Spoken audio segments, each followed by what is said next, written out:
Namaskar. In this episode of Dil Se, we'll talk about India's foreign policy. Now, I've always felt that unless a country has economic clout, it will be hostage to pressures from other countries. And we're going to examine whether India has that clout and are we at all hostage in our foreign policy to decision making that is done abroad. And I give you a small example which worries me. We have what is called the Shanti Bill, which deals with nuclear energy. And that Shanti Bill was introduced in the Lok Sabha on December 17th. And it was passed in the Rajya Sabha on December the 18th. And then on December the 19th, we had Trump passing a Nuclear Authorization Act. That is on the very next day, in terms of which he decided that he'll be dealing, and there are provisions in the act in relation to India. Now, it's surprising that Lok Sabha passes it on 17 December, Rajya Sabha passes it on 18 December, and we have an act, of US Act, which deals with the nuclear energy, nuclear collaboration with India. And for the first time, private players have been allowed. Does that suggest that, one, there was a deal and Trump wanted India to open up the nuclear sector so that he could ensure that there is private participation and that the liability of private players, that is the suppliers of nuclear equipment and materials, is also removed, which was part of the earlier law. And so the earlier laws were repealed, that is the 2002 Act was repealed, and also the Liability Act was repealed, which was passed in India by Parliament. This worries me, and this is just one aspect of what's happening. And the other day, Trump again made a statement that if India continues to buy oil from the Russians, maybe I will increase the levies, the tariffs that have been imposed by him. This worries me a lot. In the meantime, we're highly dependent on the Chinese for our economy. In fact, our trade deficit will go up to $110 billion this time. This also is extremely worrisome. I remember way back when Mrs. Gandhi was in power and the nuclear test took place on 18th of May 1974, I think. And it was called the Smiling Buddha, if I remember correctly. And then, of course, in 1998, Vajpayee ji also had the nuclear test. He called it Shakti. And then, of course, Dr. Manmohan Singh, our Prime Minister, did a great job in we not having been part of the Nuclear Proliferation Treaty. Yet, we were inducted. And we had a civil nuclear agreement in 2005, and then then we had, in 2008, the consequential agreement, the Safeguards Agreement. We tried to get a nuclear bill passed later, and the BJP opposed the liability clause, so we increased the liability to a maximum of 1,500 crores, that is. And then now, that means there has been a hiatus in all this for so many years, and suddenly 17th, 18th, and 19th of December worries me a great deal. Also, I think global politics has changed over the years, radically, I think ever since Trump came to power. And the old order after the Second World War seems to have been dismantled. And I don't know what the new order is going to bring for us. And apart from that, the recent, what Trump has done with Venezuela is also a matter of great worry for the global community. So we're going to discuss all these things with three extraordinary people with me who are experts on the subject. I'm just a novice. But be that as it may, Shyam, thank you very much. You've been our Foreign Secretary, the Chairman of the NSAB, joined the Foreign Service in 1970, Ambassador to Myanmar, Indonesia, so you know a lot about the neighborhood. And you were 1991-92 JS in the PMO, 2004 to 2006 you were Foreign Secretary. And you were actually a special envoy for Indo-US nuclear issues. So you will know a lot about this subject. Also the chief negotiator in climate change, Sherpa for the G8 and the G5, Glen Eagles, Padma Bhushan, whatnot. And so thank you very much for being here. Suhasini, thank you for being here. You've been in this business for what? How many years? Decades. and you've worked outside of the country. You've been with CNN International. You've been with CNN India for 1995 to 2005, reporting on India, Pak, Nepal, and you were also been awarded for what you did in the tsunami in 2005, the Columbia DuPont Award, 2005 to 2014. You were in CNN IBN, and you were doing this program called Prime. You were the prime anchor in Worldview, which we used to watch eagerly. 3 decades of reporting, being part of the conflict zone. You also injured yourself, unfortunately, in a 2002 bomb blast. You were the diplomatic editor, 2014 of The Hindu. And so you are aware of all these issues that we're going to discuss. Udayji, thank you very much for being here. Expert in strategic affairs. Thank you, sir. Right. Joined Sainik School, then went to NDA in 1966. And you've been in service for 37 years. And you've held various operational and strategic roles, and you've earned the Vishist Seva Medal for distinguished service. And post-retirement, you were into all kinds of things. You've been the head of the IDSA, and you've been in IDSA for several years, I believe. And 2005, you were appointed as Member Secretary to the Government of India's Task Force on Global Strategic Development. So we're going to understand strategy. And you've written a lot of papers. So thank you very much. Shyam, am I right in saying that, look, we're hostage to foreign policy of other countries? Not completely. Not completely. No, I don't think that we are hostage to the foreign policy of another country. That can only be by choice, not by compulsion. Okay. So I think I have said this before, and I will repeat this, that I consider, for example, President Trump to be a bully. Okay. And my sense is that Are we being bullied?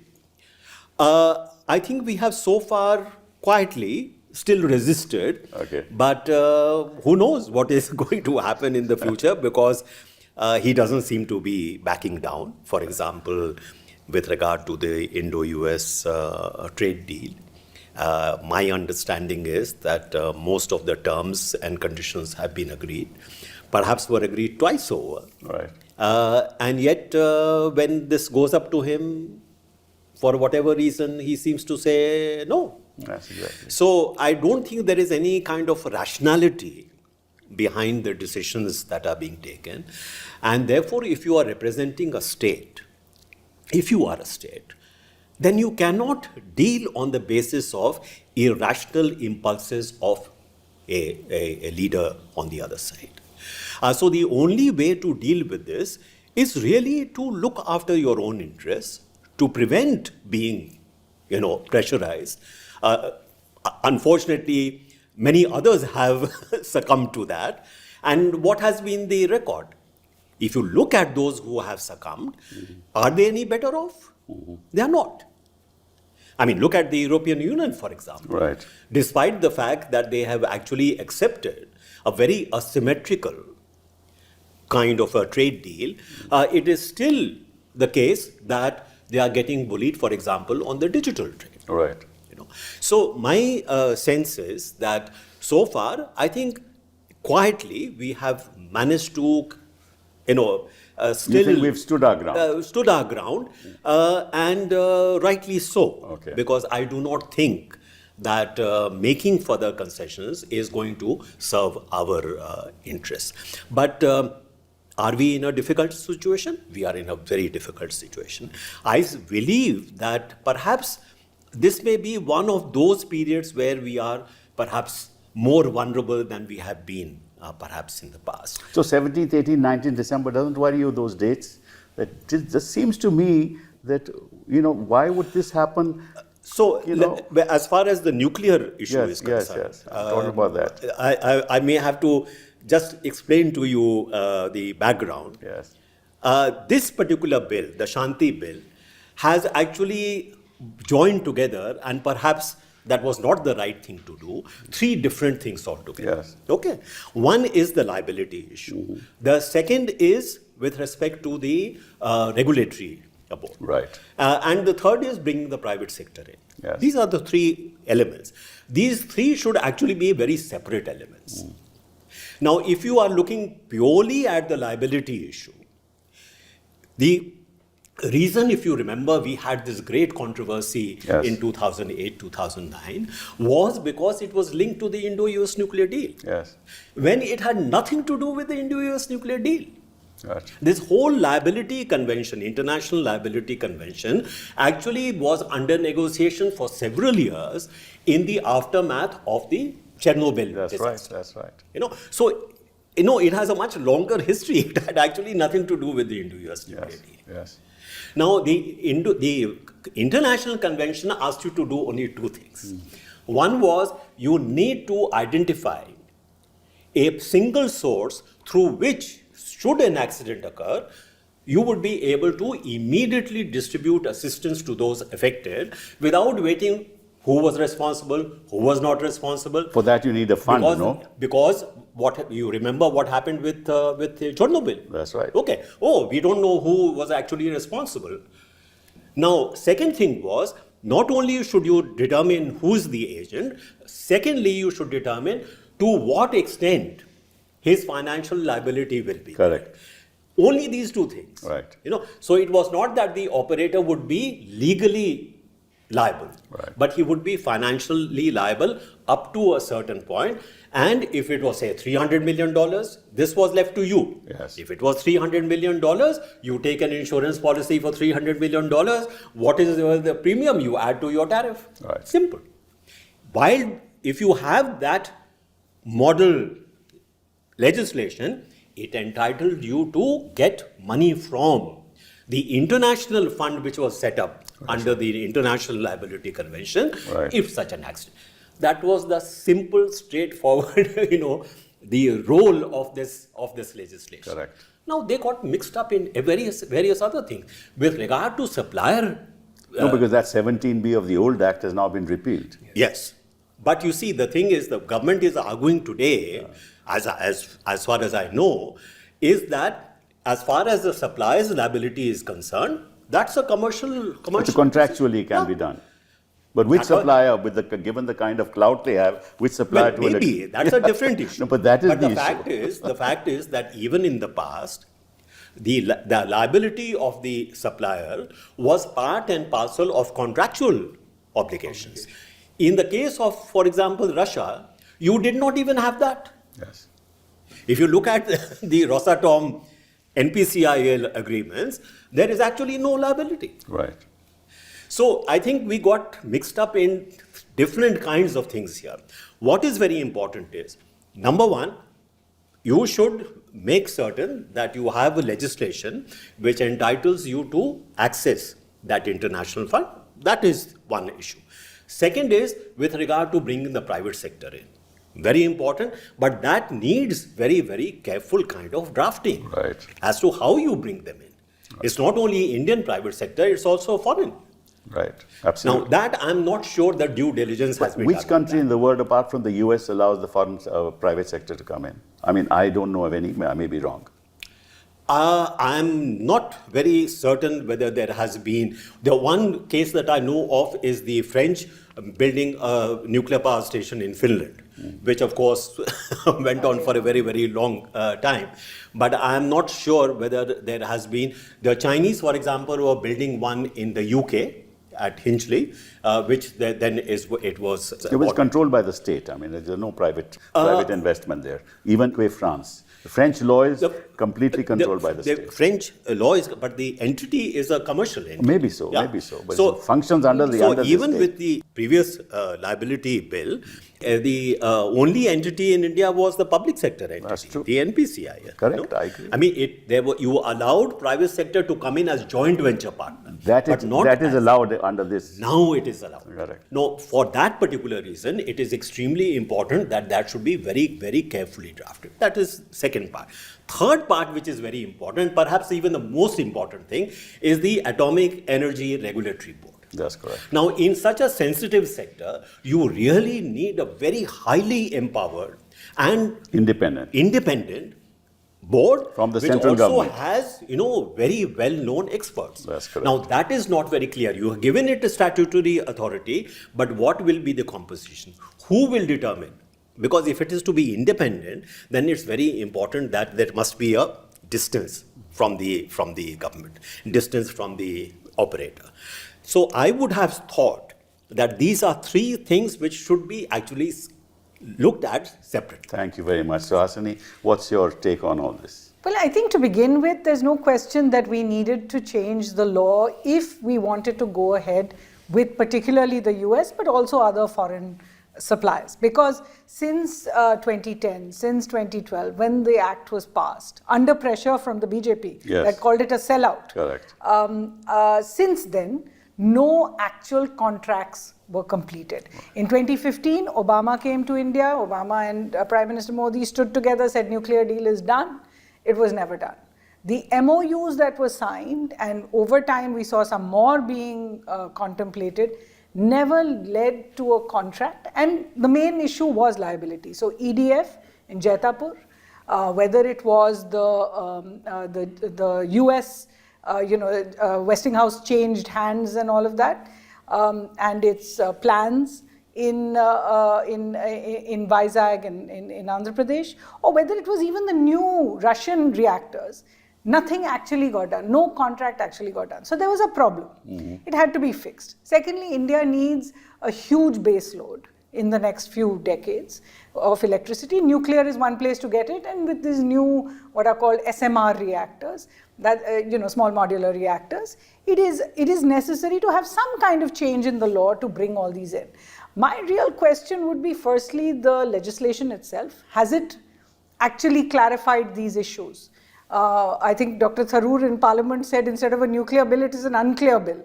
But the truth is that by leaving it to a contract, you are leaving it quite unclear what the government expects every supplier or producer to do. Second is, why was the bill rushed through? That's Where right. was That's the my real worry. need to bring a bill on such a sensitive matter, which is so, No reference to a joint parliamentary committee or a standing committee. It's not my expertise, but we have covered it for 20 years. Yes. Even so, it takes a good full day and a half to read what is in there. And for the government to bring it in the last few days of Parliament session and just push it through without going to committee seems to indicate they don't want to discuss some of the things in there.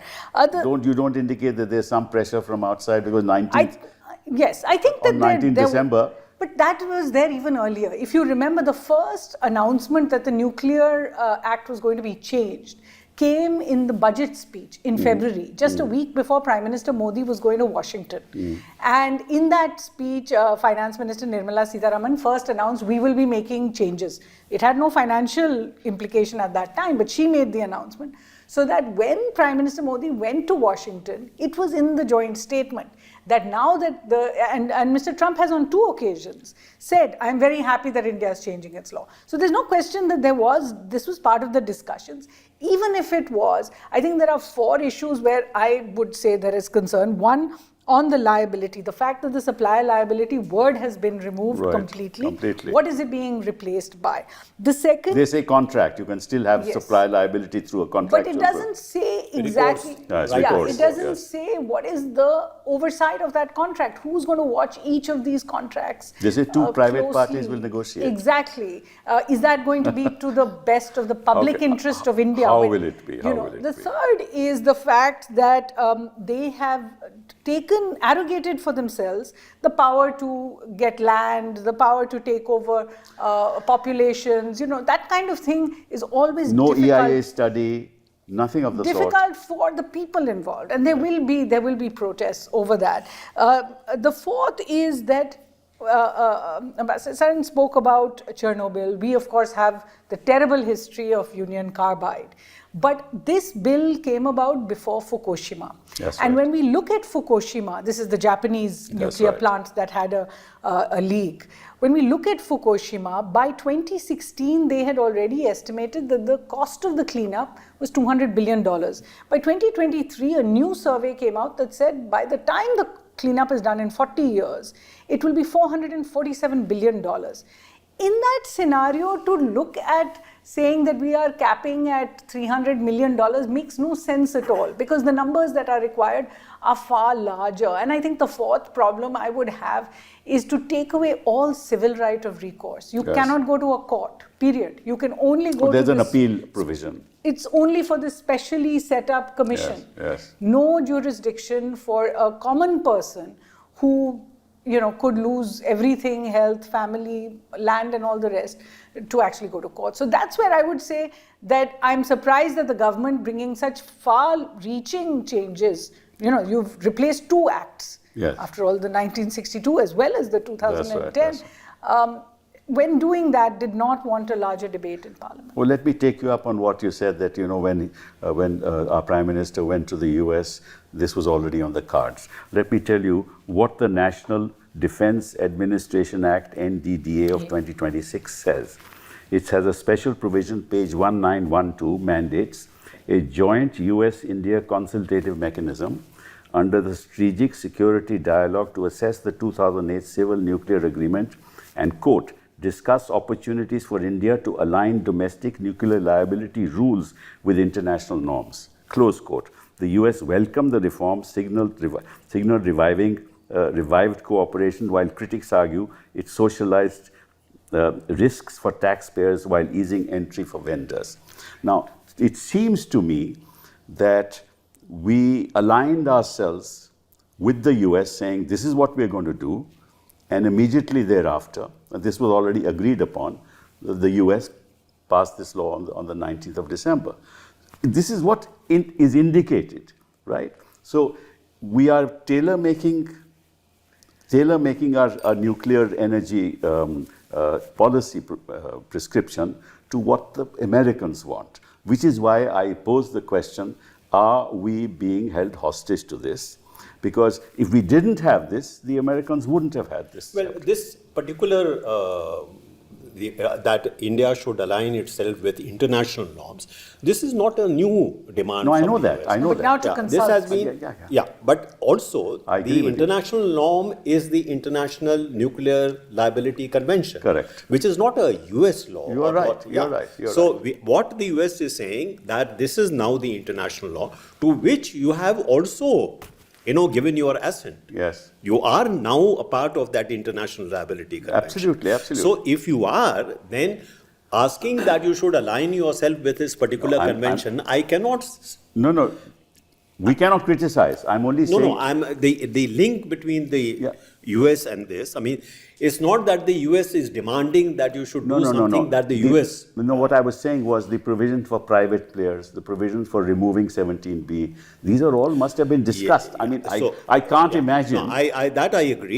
What I'm saying is, It is for that that is why I said that as far as that particular aspect is concerned, Yes. the participation of private players, Yes. the participation of foreign Correct, players, correct. rather than getting mixed up in this omnibus kind of a legislation, should actually have been a separate That's kind of correct. legislation. That is correct. That is my sense. You're absolutely right. But the Americans are happy with that, which is Sure, why they would be happy. Yeah, of This is the course. point. This is Yeah, the- of course. The door has been opened. Yeah, tell me, Uday. But sir, to reel back to where you started, is Indian foreign policy hostage? You cited this particular example of 17th, 18th, 19th. The fact that the bill was rushed, Suhasini said that it was a hasty kind of act that they did. I think that's empirical. And 19th is also empirical. So my inference is that if you go back to the genesis, going back to Dr. Manmohan Singh, 2008, and subsequently when we had President Obama, his coming and Mr. Modi going there, I know from track 2 discussions, which I had participated in, or at least I was, a note taker in some of them, the Americans were very keen that India should come on board with various clauses that they had wanted, including the fact that the private sector should be brought in, liability should be at a certain level, and make it easy. Let me put it that way in a simple kind of way to understand, that apart from all the technical aspects, that American private players should be allowed an entry. And I think the sequence of 17th, 18th, 19th has allowed that, has enabled that. Now, as an outsider, if you ask me to sort of dot the I's and cross the T's, I would say that there definitely was some consultation between Delhi and Washington. Of course. To enable this. Yes. And again, my reading, and I don't have a smoking gun, is that these were supposed to be part of the sweeteners for India as it was entering the larger tariff kind of issue. Sure. And to keep President Donald Trump in a, shall we say, affable frame of mind. Quote unquote happy. It's a low-hanging Because fruit. as you were saying earlier, since he's assumed office, the world has turned topsy-trumpy. And how do we make the Trumpy part a little more affable? So that's the first observation. I think there is a link between 17, 18, 19 is my reading. But the larger issue of India's foreign policy, the constraints under which it is operating, I think they are now, fairly severe, fairly obvious. But I also think that we are guilty of scoring self-goals. And the most recent example which comes to mind of Indian foreign policy being held hostage is with Bangladesh over cricket. I personally, and this is my personal view, I know it's not part of Shanti, but it falls into the template of India's foreign policy now being not only constrained, but perhaps even being dictated by elements which are not necessarily within the framework of governance or the traditional kind of, shall we say, foreign policy formulation. So it frankly stumps me, to use a cricket term, as to why a Bangladeshi player should become the cause for India's foreign policy to take the kind of orientation that it has done. So this, to my mind, is, again, I would say disturbing, to borrow your word. But let me just on figures. At the moment, nuclear energy contributes to 3% of our electricity It's only production. 8,000 It's only something. 8.2. 8 point, yeah, exactly. 25 reactors across India. And by 2031-32, it will contribute about, 6.6 to 8 gigawatts. Even that is very ambitious. I agree with you. And by 2047, 100 gigawatts. I mean, it's again selling a dream. I don't think it's going to And happen. certainly not through SMRs. Certainly not through So they're SMR. really But we are now talking about the use of thorium instead of plutonium. Yeah, so I mean, this is I want still, your comment on that. This is still, under experimentation. It is not a settled and already proven kind of technology. I think the Chinese have done a considerable amount of work on this. What, like for example, I think Dr. Kakotkar has said that you can think in terms of, for example, irradiating this pressurized water reactor, is it? Yes. Irradiating thorium in that reactor to produce something like a different kind of a fuel, Yes. which will then give you the kind of energy That's right, that you yeah. want. And the attractiveness of this is that you have large thorium reserves, but you have very little uranium. Right. That's true. But the problem is that this is still in the future. Right. And this kind of technology is actually good for the SMRs that you are thinking of, Right, in a right, sense. right. But if you have any hope of getting to the targets that you have set, whether it is for the 2030s and certainly for 2047, unless you have very large capacity reactors of something like 1700 megawatts or 1800 megawatts, there is no possibility of being able to reach those targets. The last issue I want to touch on this is that take France, for example. On the waste management side, they have very, very strict rules how to deal with waste management. And they also levy a tax on nuclear waste producers. And their funds that they have collected, which is part of the balance sheets of the companies, is $25 to $30 billion. We have no such provision in India. No, and I would again take it away from the economic aspect to the impact on the people. You spoke about the French companies that want to come to India. The truth is that next month perhaps we will see whether this new Shanti bill is able to overcome all the objections, because President Macron is expected, External That's Affairs right. Minister Jaishankar is in Paris, and President Macron is expected in India. So we'll see whether they can go ahead on this MOU that was signed in 2008, 2009 for Jetapur. And that is a large reactor. That is, in fact, India's largest, 9,600 megawatts in all. But I still would suggest that we are not thinking about what kind of impact this is going to have on people. If you are going through SMRs, smaller modular reactors, then you're going to have a proliferation of them. Each one of these nuclear reactors, and I'm not for a moment suggesting that nuclear power is bad. I'm just saying that for a country like India, with its population, each of these will require land. They will require land which has easy access to water, which in India is very, very precious. And it requires the ability to, if there is, God forbid, some kind of a leak, then the ability to insulate that from populations. We know for a fact that these are very tall orders in a country like ours. So we would have to go through these steps very carefully when we're looking to ramp up to 100 gigawatts, especially when we are looking at other kinds of renewable energy as well. And India does have other strengths. But still the question that we don't have a provision for a nuclear waste as fund. well. The US also has a nuclear waste fund.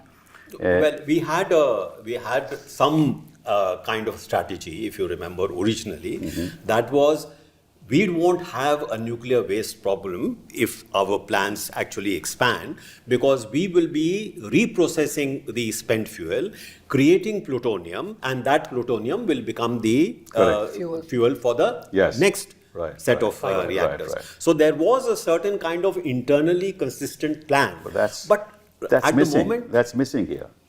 That's I mean, there is no reference here as far as I missing could here. see That's to why I raised the issue. The question is, everything has been put on these contracts. Exactly. I mean, it's mixed up too many things together, and then therefore kind of issues that she is raising about SMRs, because if the more they are distributed, the more careful you have to be about safety issues. This is Kakotkar's dream. These SMRs. I think even he, I doubt whether he would be, because I think he has also acknowledged that the kind of targets that you have, SMRs will not get you to that target. Of course. That he's been fairly clear about. Let me move on, Uday, and let's start another subject which we can talk about. The action of the US in Venezuela. You know, this is in the context of that the world has turned topsy-turvy, as we said. Topsy-turvy. And, you know, what is the message that is being sent by these big powers now? You know, sir, I'm just thinking that what's the simplest way of putting the message across? I think the image that comes to mind is of President Donald Trump on a horse with, the cowboy cap and cowboy hat. Like the kahavat, sir, jiski lathi uski bhains. I think we are going back to, this You're question going back to the 19th century. The fact it's that not pre-45 as some people say. Yeah, of course. It is much beyond that. Yeah, whoever is the most powerful will act in a manner that But what they does deem that appropriate. portend for us? I mean, I'm just I asking think in it's that again context. part of the turbulence that we are looking at, that earlier we said that there was the equivalent of the RBIO, the Rules-Based International Order. Now I think we can add a second line and say RIP, that there is no more a semblance. Earlier there was a semblance. I mean, the United States was acting with impunity many times. So were other large states, the former Soviet Union, for example. So there was a case where the big boys were transgressing. This time it is the impunity. It is in your face. You can pick up a president and his wife. It's almost like, real life and, real life in celluloid. No, also what Israel is doing. What all Israel over. has done. I mean, you can see all this happening all over the world, and nobody is standing up. And the Europeans, of course, have said that no, we should be careful, we should negotiate, we should that kind of stuff. Other than China, Russia, and Brazil, and South Africa, they have reacted very strongly. Sir, in theory we used to learn about Locke and Hobbes. I think now we are moving into the Hobbesian world. But I think the larger question for India is India has always been a beneficiary of the multilateral world order, of the rules-based international order, because we've been able to punch above our weight. And what we are seeing now is a kind of almost tribalistic return to this idea of the sphere of influences, that everyone can do what they like in their sphere, in which case is India part of somebody else's sphere? If we are relegated to, say, the Chinese sphere of influence, where does that lead us? So that's one real worry for us.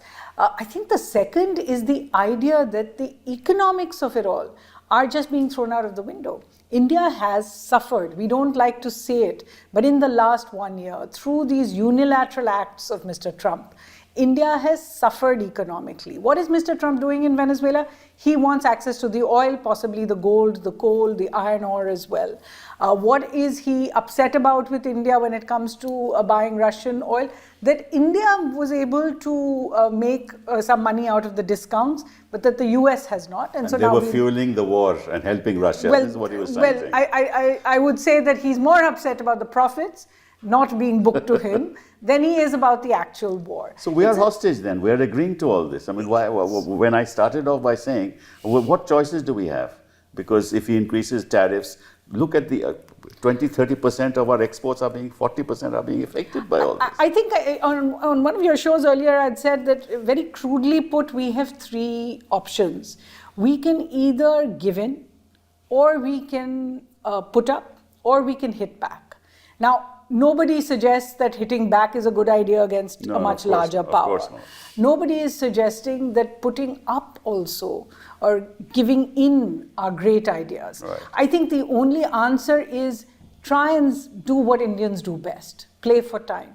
With this India-US free trade agreement, for example, if we are able to bear the costs for a little longer, we may actually see, as Mr. Trump goes towards his midterms, that he doesn't have quite the same amount of clout in his own country, that his own interest may turn elsewhere.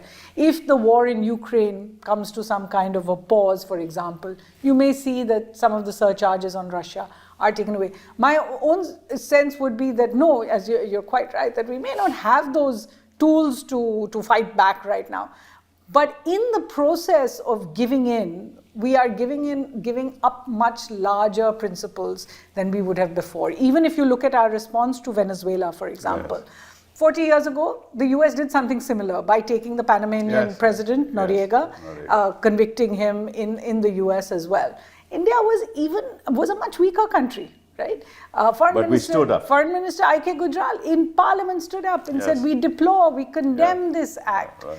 The fact that our statement today does not name the US, does not speak of the international rule of law, does not condemn, just speaks about concern. That's right. Is counterintuitive. We're supposed to be a stronger country now, and yet our statements are much weaker. You see, Venezuela oil at the moment in the 70s used to be 8% of the global output. Today it's only 1%. Do you think Trump is going to benefit by all this?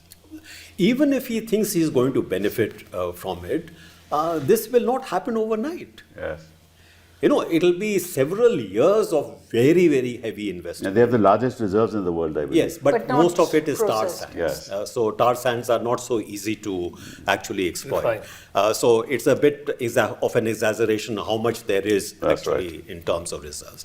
But the fact is that if the kind of prospects that he's looking for actually begin to be realized, it will be several years. It will be several years after Mr. Trump, presumably, is no longer president.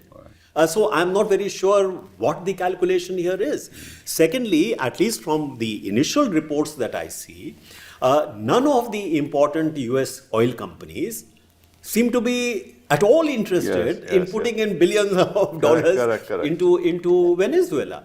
So this looks to be not a particularly clever decision on his part. Secondly, if the idea was that by doing this, he will make certain that the succeeding government will do as he wants them to do, that doesn't seem to be happening. No, that doesn't seem to be happening, yes.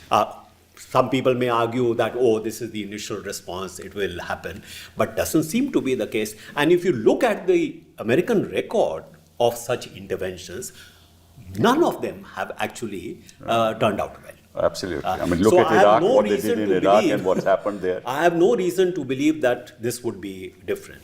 Now, with regard to Indian position, I certainly feel that, on issue like this, India should speak up. The point to be made here is that when you are looking at constraints, I think he made an important point about Bangladesh, because the reason why it seems a disconnect is because the External Affairs Minister went to the funeral of Khalida Zia. He went and met the son. He handed over a letter from Prime Minister Modi. I presume that the letter must have said something pleasant and encouraging. Now, if you are engaged in that kind of diplomacy, which I support, how does this make sense? But you maybe we're looking at it the wrong way. Maybe it's something to do with the West Bengal election. Well, if But this even is, then, even so, I'm just indicating. which I go back to what I had mentioned once before when we had an interview. I said domestic factors always influence foreign policy. But foreign policy should not become an instrument of domestic. Exactly. There is a distinction. You're right. If your interlocutor, I'm talking to you, but actually my audience is somewhere else. Yes. Then you have lost. That's the problem. Even the basic cost-benefit analysis of this should tell us that there is a problem. After all, India was one of the first backers of the Bangladesh cricket team. We brought them into the test. We really pushed for it. India has benefited from these neighboring teams, even the Afghan team, for example, and them playing in the IPL and all the rest. What have we essentially done by this one act of what I can only call short-term bigotry, to say Bangladeshis cannot take part without actually giving any principle? You have more anti-India feelings there. What is the Bangladesh is saying And that now- we don't want to Yes, play exactly. in India at all. Third country. So would now play. Bangladesh has written to the ICC saying we will not play in India. We would like to play in Sri Lanka or another venue. The Bangladesh government or the interim government right now has already said we will ban all the airing of IPL. So the point is, where is the cost-benefit analysis and what is the principle? Is it that any country where minorities are attacked, and it's brutal what's happened in Bangladesh to the minorities, any country where that happens, we will not allow them to play in the IPL? Is that what we're saying? By that logic, if minorities are attacked inside India, what is our response on that? I mean, the fact that we are losing the power of our example for something which honestly was not required, especially if the external affairs we are minister... losing the leadership of the South. We are, as I think personally, that we are pressurized by the US in terms of our economic policies. Within this part, within South Asia, we're not leaders anymore. SARC has gone. The Chinese presence of the Chinese and the extent to which the Chinese economy is now integrated within the Indian economy. We have very few choices. We can't stand up to them for the amount of land that they've occupied in Ladakh. So, if we are not economically strong, and that's what I started with, you have very little choices in our foreign policy. And but you said we are not so weak economically. I mean, as she we don't said, have the heft. Don't have the heft to dictate. Is that what I mean? Why should you always think in terms of dictating? Why can't you think in terms of cooperating? Why can't you think in terms of Where are we collaboration? cooperating? No. So We are not cooperating with our neighbors so far. If you take South Asia, our whole policy with regard to South Asia has become bilateralism. That's true. We are not looking at South Asia in a regional perspective at all. That's right. She said multilateralism was one of our strong points. Right. Multilateralism has also been put aside because everything you say, I will deal with bilaterally. Right. Your strengths are precisely your ability to have that kind of a regional approach, to have that kind of... But that's what I'm trying to say. Yeah, so I think it is not that we are weak. It is that we are not leveraging what we have in the manner that we should. Can we? May I just add on this, can I add 2 points? Yes, please. One is that when you look at India's orientation and how it is dealing with both the region and the world, cricket is a good example, which is to say that it is enormous soft power. Yes. But we have not used it as astutely, and the honest truth is that India is being seen as a bully by the rest of the cricketing world because we now are sitting in a place where we earn the money. Indian cricket earns vast amounts of revenue. That's true. So you see any commentary, for instance, in England, which is another cricketing place, and they are very unhappy with India's quote-unquote bullying tactics. On Bangladesh, sir, allow me to say, from the security perspective, why I use the term self-goal is, the last thing from the security strategic perspective you want is a Bangladesh that is a mirror image of Pakistan in terms of nurturing forces that are inimical to India in the long term. This one act, whatever little bit I've seen over the last 48 hours on Bangladesh social media, is very disturbing. And that's what I fear, that we may have done something that could give some incentive to those forces by using this as the stick to stoke those elements. I understand And that. That would Just be a as point. you mentioned that cricket is part of the soft power that Sir. we have. What about culture? I mean, the kind of cultural affinity we have with our neighborhood. Music, We're not I mean, I using that. must say this, One of the Ritwik Ghatak greatest centenary assets that should have you been have is that celebrated by cultural Yeah, Bangladesh. affinity. yeah, so much, and we're not Didn't using happen. that. I think the government has tried with culture, but it's always with countries that it prefers to deal with. So Buddhism, for example, or the Ramayan trail. But it hasn't looked at South Asia as a whole. For the South Asian culture that binds us all. And for that, you will need more visas, you will need more people-to-people ties. And unfortunately, those get snapped every time relations get snapped. There's also a kind of double standard almost, I mean, a kind of hierarchy of what we can do. For example, I'm just giving this as an example. The External Affairs Minister, S. Jaishankar, went to Pakistan last year. He went for the SCO. But we will not allow anybody to go for the SAARC summit, Right. which is meant to happen in Pakistan. Dr. Jaishankar went to Bangladesh, and like Ambassador Saran, I completely agree with India making that gesture. And over there, he shook hands with the Pakistani leader Yes, who yes. had come there. But the Indian cricket team is told that they can't shake hands, which is considered mandatory after any sporting that's event. true, that's true. Similarly, with the exclusion of this cricketer now, so there's become a kind of acceptance that the government can do something at its level, but this people-to-people ties just are not given the same. So you're a music and cinema fan, so let me say this, that on Bangladesh, we lost a golden opportunity on the Ritwik Ghatak centenary. Yes. And the music of Ritwik Ghatak. Yeah. That is something that both sides share. Of course. We lost that opportunity. Well, okay, I made these provocative statements to all of you to get a sense of what you think where India stands. And what emerges is that while we may not have economic heft, there are great possibilities if we start looking at regions and collaborate collectively with those regions, and that we should lie low in our foreign policy for times to change, and hopefully we'll get some benefit out of it. But the fact is that we don't have that much of economic heft to have that bargaining power. Not bargaining power. I would still insist that we have greater economic capabilities today and more to offer actually than you had in the past. Well, there's no doubt about it. But the realization, for example, let's take South Asia. You know, the kind of issues that we are facing, challenges that we are facing. Say climate change, what's happening with the melting of the glacier. You cannot solve those problems by yourself unless you are able to collaborate together with other countries. How do you collaborate when there's a standoff? So, you I have mean, to there's take, a standoff with Pakistan, there's a standoff when you with China. How do you When collaborate? you keep claiming that you are the largest country in the region, then your responsibility is that these should be led by you.